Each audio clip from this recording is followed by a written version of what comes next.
Chapter 5 The Secret of the Four Elements. In this chapter, we are concerned with the four elements, the magical weapons, and the subsequent doorways of power. Not much has ever been written about the elements. Students simply tend to accept that they exist and work with them. Defining the elements is not an easy task. Probably the best contemporary work is contained in Magical Ritual Methods by W.G. Gray and The Art and Practice of the Occult by Ophiel. However, these are not fully satisfactory from a purely practical point of view. Before we can start to use something, we ought to know what we are dealing with. The explanation that follows may well be considered unorthodox by hard-headed Kabbalists, but no matter. If it helps you to understand the elements, then it is valid. Everything contains energy, and I do mean everything. Even a stone has energy. As you will find out if you are fortunate enough to be able to sense energy. Strange as it may seem, my very first experience of pure energy came not in a temple, but from a large piece of rock that was part of a famous stone circle. At first I felt very strange. I became aware of energy, and that this energy came from a stone. Not only stone exhibits this phenomena, water has this quality as well. Everything contains energy. Some things like fire exhibit this freely, while others do not, like stone and water. Yet, it is still there. So what does this energy do? To answer this, we need to look at the smallest particle in existence, the atom. It is well known that the atom basically consists of a nucleus surrounded by electrons. Those with an astute mind will have noticed that this resembles a solar system in miniature. The very thing that holds the electrons in their orbit is energy. The same energy holds an atom together to form molecules, and these molecules are, in turn, held together by the very same energy. So what causes the difference between, say, a stone and fire? Quite simply, the way in which the inherent energy is distributed. In other words, the energy pattern for stone is different to that of fire. This is obviously an oversimplification of the facts, but in essence, it is true. The only difference between stone and fire is the energy pattern. If you consider that everything in creation consists of an inherent substance called matter, held together by energy, you get a pretty good idea of how these things work. Change the pattern of energy, and you change the nature of the substance. To take this to its logical conclusion, the only difference between an apple and a chunk of iron is the way in which the energy is distributed. If this theory is true, then there ought to be millions of energy patterns, and indeed there are. In order to understand how they all work, rather than look at them collectively, it is far better to group them together in convenient categories. For instance, apples, pears, oranges, lemons, cherries, these are all fruit. Generally, they are all similar. The same can be said for granite, sandstone, limestone, and serpentine. They are all rock. They are similar, so their energy patterns must have something in common. This method is laborious and time-consuming. The ancients had a much better idea. Instead of looking at the physical end product, they looked at the energy itself. It soon became apparent that the energy could be equated to numbers. And by using numbers, they began to understand how creation itself worked. Numerology is an offshoot of this early research. However, this is a vast and complex subject that is best studied in its own right. For now, we will mainly concern ourselves with the number 4. So often this number appears in everyday life as well as in work. The 4 points of a compass, the 4 seasons, the 4 phases of the moon, and there are an average of 4 weeks to each month. We measure time in quarters, 1 on the hour, quarter past, half past, quarter to. And in biblical lore, you get the 4 horsemen in the apocalypse, the 4 evangelists, the 4 archangels. In magic, there are the 4 elements. All numbers are important in their own right. Take the number 3, lucky 3, third time lucky, 3 wishes, and in magic, the triple goddess. If you multiply 3 by 4, you get 12, the number of signs in the zodiac. Of special interest to Kabbalists is the number 10, as this is the number of spheres on the tree of life. The way numbers have influenced our lives and our thinking largely goes unnoticed, but as a matter of interest, let me draw your attention to some of the things we take for granted. Do you remember the Old English system of measurement? In English sterling, there were 12 pence to the shilling. There are 12 inches to the foot, and 3 feet to the yard. Certain specific numbers seem to dominate this system.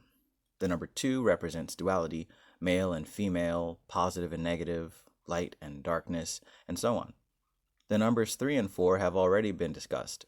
7 is the number of traditional planets, and 10 emanated from Kabbalistic sources.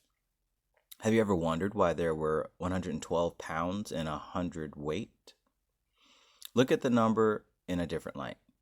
There were 16 ounces to the pound, which is 4 multiplied by 4. There are 13 pounds to the stone, British measurement of weight, and twice 7 and 4 stones to the hundredweight. In money terms, before decimalization of the currency in 1971, there were 20 shillings to the pound note, or twice 10. Do you know why there are 360 degrees in a circle? Why not a nice convenient metric number like 100? The earliest circle known was the zodiac, with its 12 signs. Each sign is divided into 3 parts of 10 degrees, known as decantes. Multiply the number of signs in the zodiac by 3, and you get 36. The number of decantes in the zodiac circle. Now look at that word, decante. Deca means 10 in Greek. Multiply 36 by 10, and you get 360. The ancient measures did not occur by chance. They were deliberate. According to Kabbalistic lore, God uttered his own name and creation began. This name consists of 4 letters. YHVH, Yod-He-Vav-He, called the tetragram. Each letter represents an element, so it is fair to assume that everything is made up of these 4 same elements in different proportions and combinations. The traditional magic circle symbolically represents all of creation as shown in figure 3. It is divided into 4 sections or quarters, and to each quarter is allotted an element. These 4 elements are air, fire, water, and earth, and they represent 4 different types of energy. Some idea of the nature of each element may be gleaned by looking at their physical equivalents and the physical phenomena generally. Firstly, we align the circle to the points of the compass. Then we allow east to air, south to fire, west to water, and north to earth.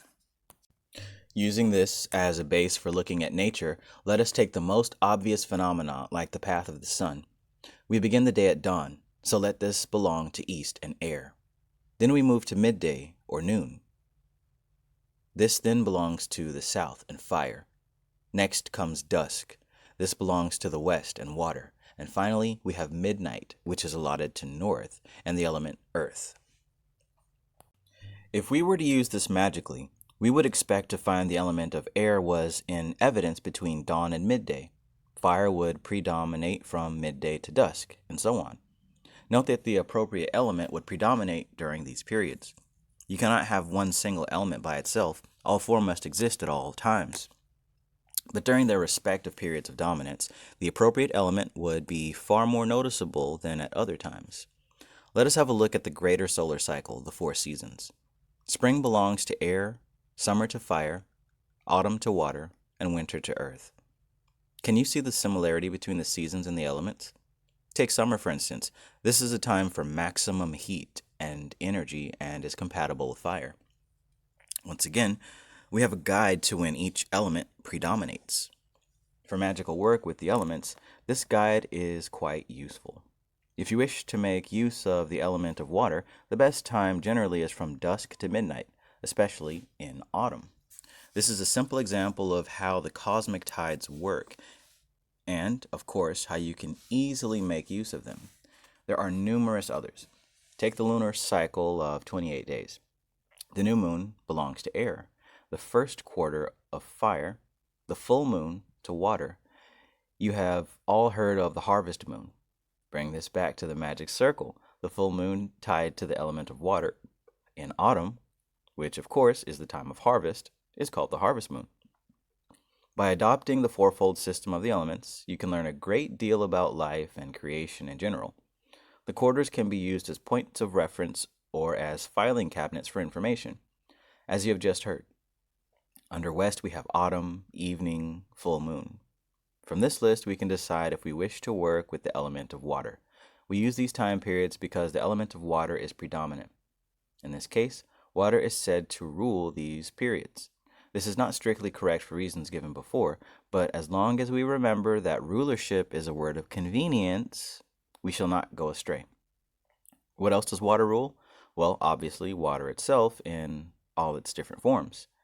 It also rules emotions, our sense of taste, and numerous other everyday items and occurrences, which are far too numerous to mention at this stage. The idea of rulership is valid and extremely useful. In magical terms, this leads us to the doctrine of correspondences.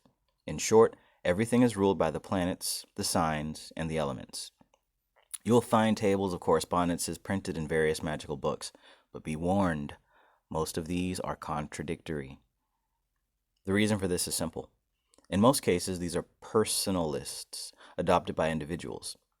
Sometimes they have been carefully thought out. More often, they have not. The best list of correspondences available is the one you make yourself. This is not difficult, as you will discover, and at least you will know that it is accurate and that it works. More on this later. To recap the ideas we have discussed so far, 1. Everything physical consists of inert matter and energy. 2. Different energy patterns produce different physical objects. 3. Energy conforms to the fourfold scheme of the elements. 4. In any physical object, there is a predominant element that helps us categorize it. If the magic circle represents the 4 elements, and everything in physicality contains the 4 elements, and the pattern of the 4 elements dictates the physical characteristics of matter, then we have a useful system whereby we may contact these energies and use them. However, is it possible that a simple circle divided into 4 can really categorize every energy pattern in existence? To be of real value, it must, and the answer is yes. You have 4 elements. How many combinations of all 4 can you have? The answer is 24.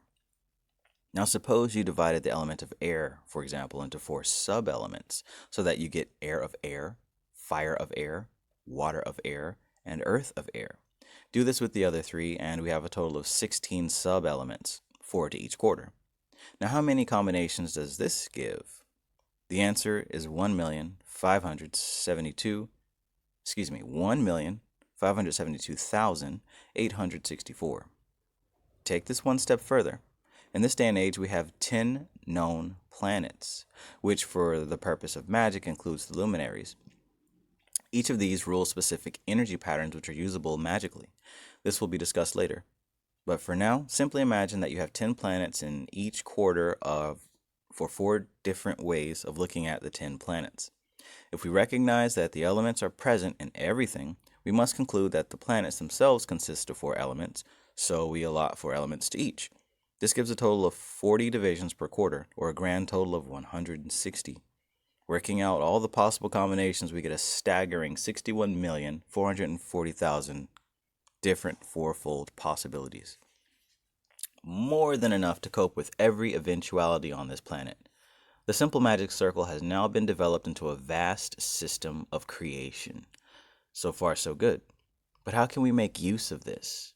If you had to sift through all the physical phenomena on our planet and file it under its elemental pattern, you would need more than a few hundred Earth lives and a very massive filing cabinet. Even today's computers would have great difficulty in handling this.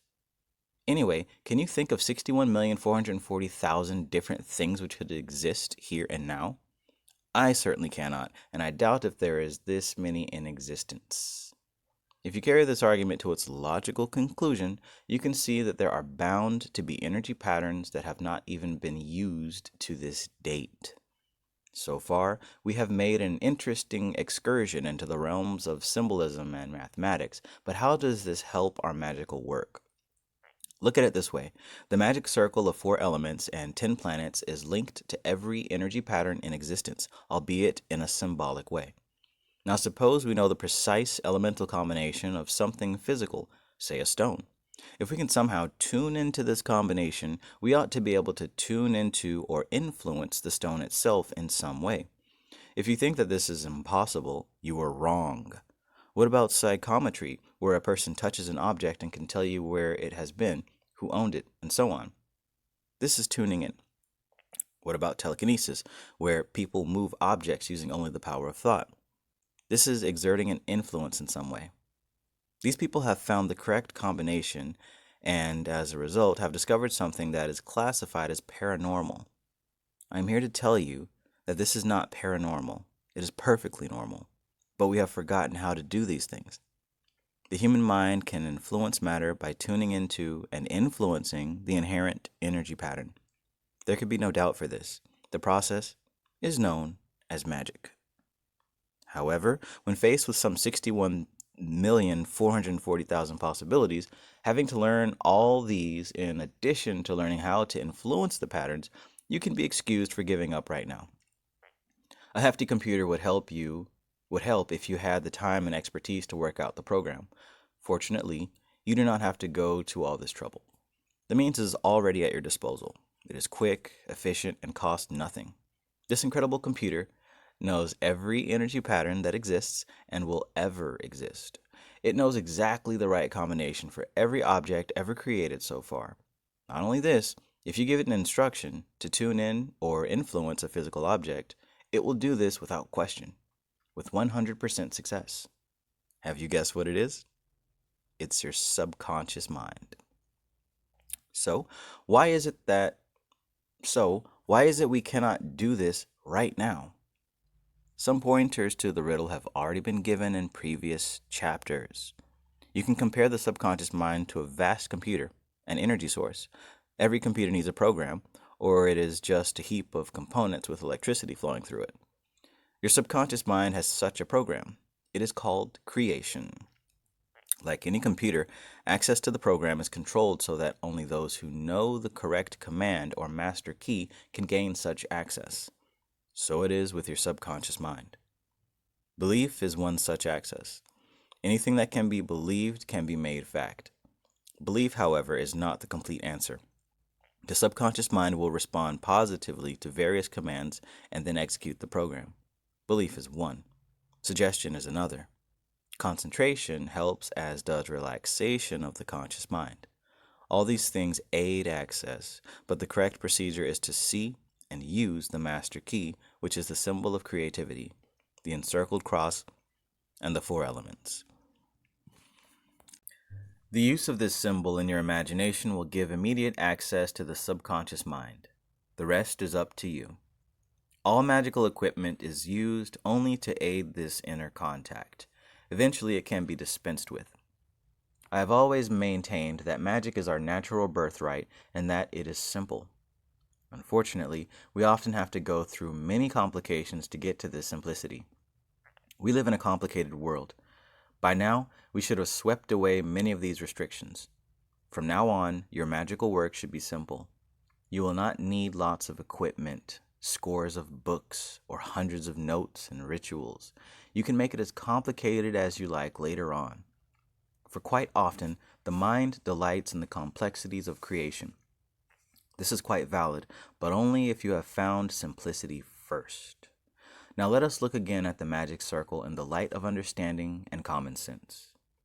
Demons and astral entities can be left with those people who prefer that pointless form of pastime. The encircled cross is the master symbol.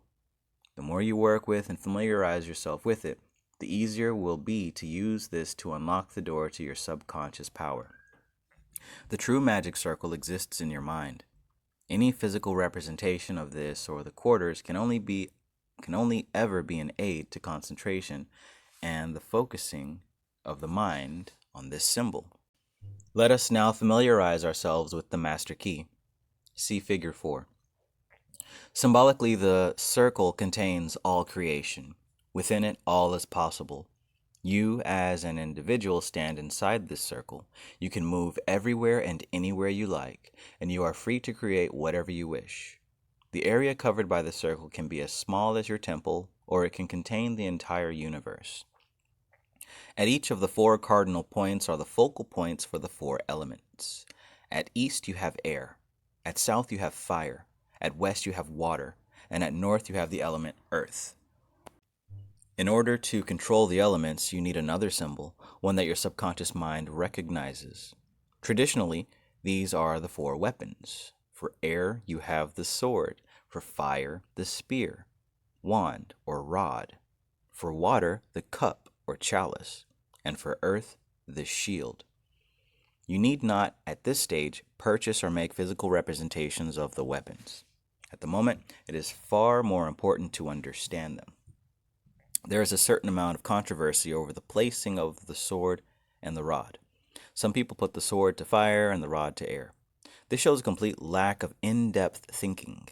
If you track the traditional attributions, you will find that the ones I have given you are correct. You can make anything work if you try hard enough, but the path of least resistance is usually the best. Each magical weapon is used to control its appropriate element. When you pick up a magical rod, you do so in order to use it, in this case to control the creative power of fire. If you remember this fact, you will not go far wrong. The symbolic handling and setting up of all four weapons implies total control of every elemental energy pattern that exists within your circle of creation. We live, however, in a three-dimensional world, so we must look again at our magical circle, which at the moment is two-dimensional. In addition to the four cardinal points, there are two more needed to complete the scheme, one above and one below. The uppermost point represents the power of the All-Father, energy, flowing downward toward earth.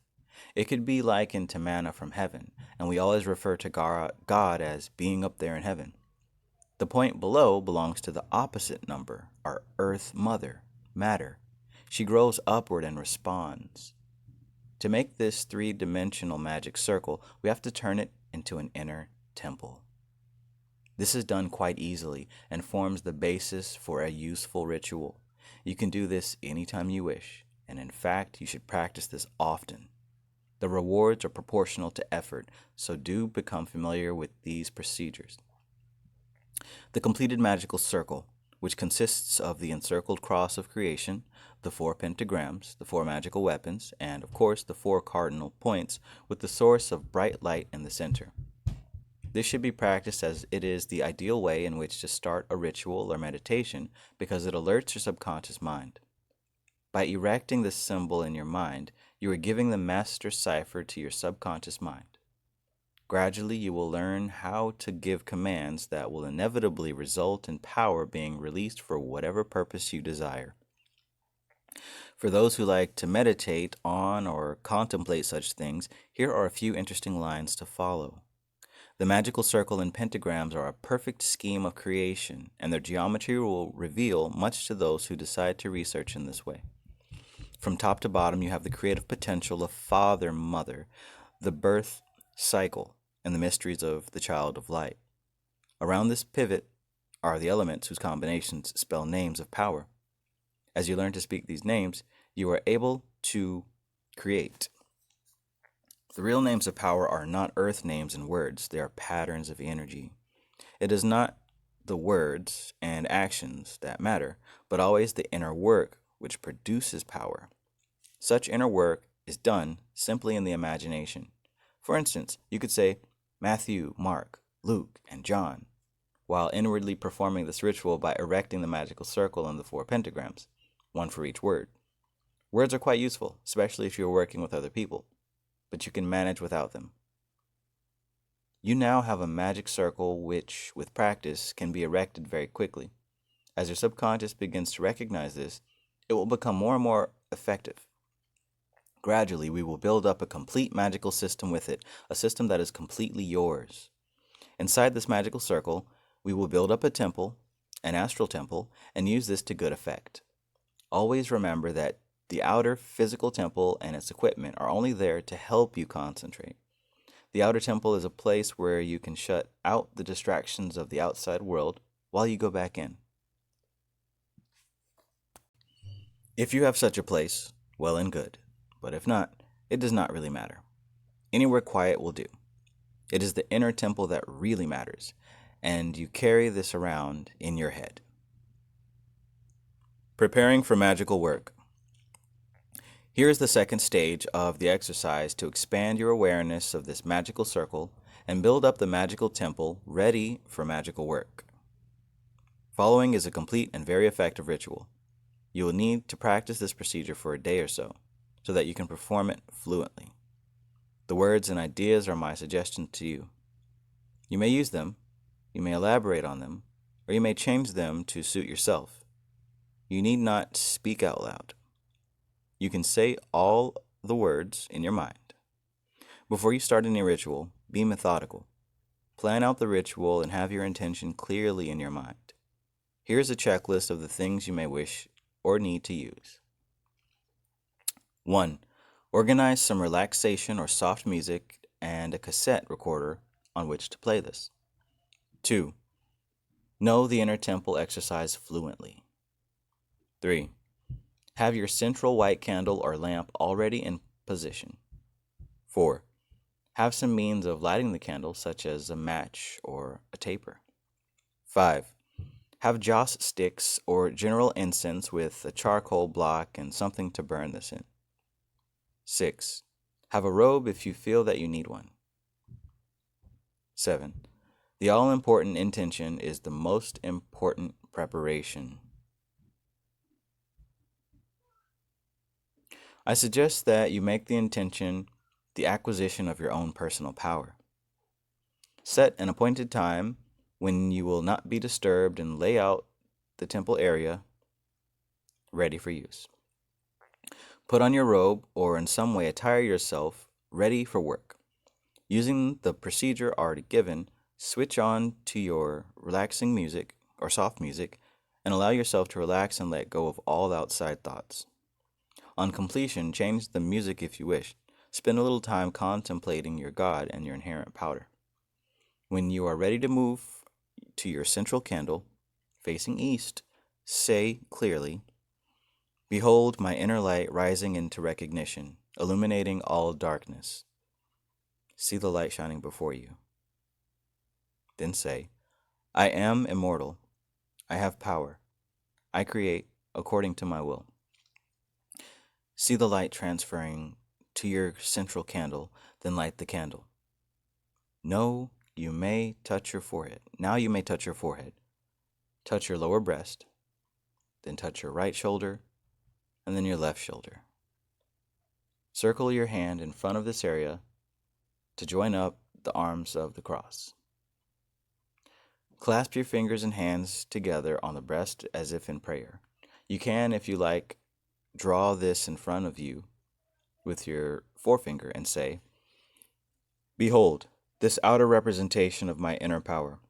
As light illuminated darkness, so shall power exert influence throughout this magic." Now see an encircled cross extending outward from the flame as you perform these gestures. Now we move on to the opening of the quarters. Still facing east, trace out the eastern pentagram. Then say, "Behold, the element of air rising as the dawn and flowing freely as a morning breeze." See in your mind the sun rising, feeling the air blowing gently around you. Spend a little time on this. Now stab the pentagram in the middle and say, "Behold, the eastern pentagram, which represents my total energies of air." Now, with your arm still outstretched, turn to the south, forming a circle as brilliant white light pours out of your forefinger. Facing south, trace the southern pentagram, then say, "Behold, the element of fire burning brightly as the midday sun, giving warmth and power." See this in your imagination. Try to feel this warmth. Stab the pentagram as before and say, "Behold, the southern pentagram, which represents my total energies of fire." Now continue around, turning to the west, tracing the circle as you go with outstretched arm. Facing west, trace out the western pentagram. Then say, "Behold, the element of water, lying peacefully in the light of the setting sun, bringing abundance and plenty." See in your imagination the setting sun over the sea, followed perhaps by clear water flowing from an underground spring. See and try to feel this. Stab the pentagram in the center and say, "Behold, the western pentagram, which represents my total energies of water." Finally, we open the northern quarter. Turn to the north. See brilliant white light pouring out of your forefinger. Facing north, trace out the northern pentagram. Then say, Behold, the element of earth illuminated by the starlit sky, bringing stability. See this in your imagination and try to feel the solid earth underneath your feet. Stab the pentagram in the center, then say, Behold, the northern pentagram which represents my total energies of earth. Now continue with outstretched arm. Tracing the circle to the eastern pentagram, facing east, extend your arms in the form of a cross. Then say, in accordance with cosmic law and through my inner guidance, I now take control of all elemental forces. Around me are the four symbols of dynamic power. Looking toward the east, say, through my true magic sword do I direct the air with my thoughts. See the magic sword appear in the eastern pentagram, and then turn and face the south, and say, through my true magic rod do I direct fire with my creative power. See the rod or spear appear in the southern pentagram, then turn and face the west and say, through my true magic cup do I receive abundance and emotional uplift. See the cup appear in the western pentagram, then face the north and say, through my true magic shield do I shape matter with purpose. See the shield appear in the center of the northern pentagram. Finally face the east and say, I now declare this temple open and the magic circle firmly established. This is now a good time to burn any incense. Then say, in the column shines the six-rayed star. The columns are the two magical pillars that are used as symbolic doorways in which you enter the inner temple. Black on the left and white on the right. You do not at this stage need to have physical pillars. You need not have them at all. Simply imagine them in front of you. Then see a six-pointed star appear, hexagram, emblazoned on a door. This is the door to the inner temple. You are now ready to proceed with any magical work.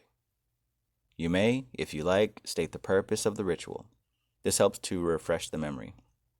When you are ready, be seated or, if you prefer, stand and perform the inner temple exercise. When you get to the pool in your imagination, think your intention into the pool and see the waters reacting and shining with light. It does not matter whether you do this with your eyes open or closed, just imagine this is happening.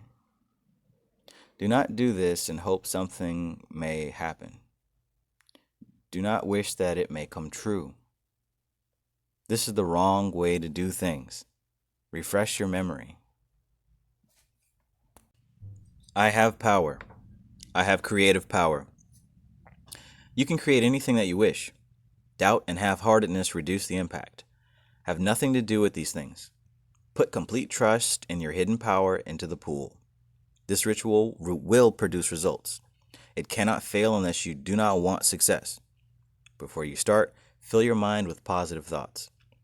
Tell yourself that this is what you want and that you are going to give your magical power a chance to prove itself instead of struggling along the hard way. The more that you put in, the more that you get out. So give it everything you've got. Let it happen now. At the end of the inner temple exercise, leave the inner temple by the door. Stand up and facing east, see the sword and the pentagram disappear. Then say, let there be peace. Turn to each quarter in turn, seeing the circle, pentagrams, and appropriate weapons disappear, then return to the east. See the encircled cross disappear. Then say, behold, what has happened this day? May my inner power continue to work on unseen levels, achieving my desires in natural ways. Extinguish the central candle. See the light pass back inside yourself and see your inner light fade away. Then say, peace is power, and all power lies in peace. I now declare this temple closed. Then leave the physical temple. If you have any impressions or ideas, write these down in your notebook before you forget them. With a little practice, you will become proficient in the use of this basic ritual. Practice this daily for the next 2 weeks. The sooner that you learn it, the sooner that you can develop it further into a simple, magical, powerful ritual that will enable you to use magic to get results.